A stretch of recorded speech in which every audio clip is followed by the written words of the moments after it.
ওই শক্ত প্রাচীর ঘেরা বন্ধুর পথ লঙ্ঘন করে সামনে এগিয়ে যাব মোরা মৃত্যু জয়ী সত্যের সৈনিক দল গন্তব্যে গিয়ে ক্ষান্ত হব।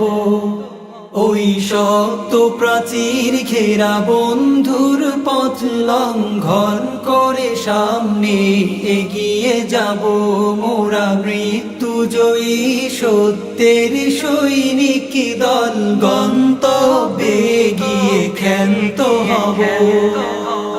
বিশ্বভুবনে মোদের উপমা মোরা ফুল সমতলোয়ার সম। বিশ্বভুবন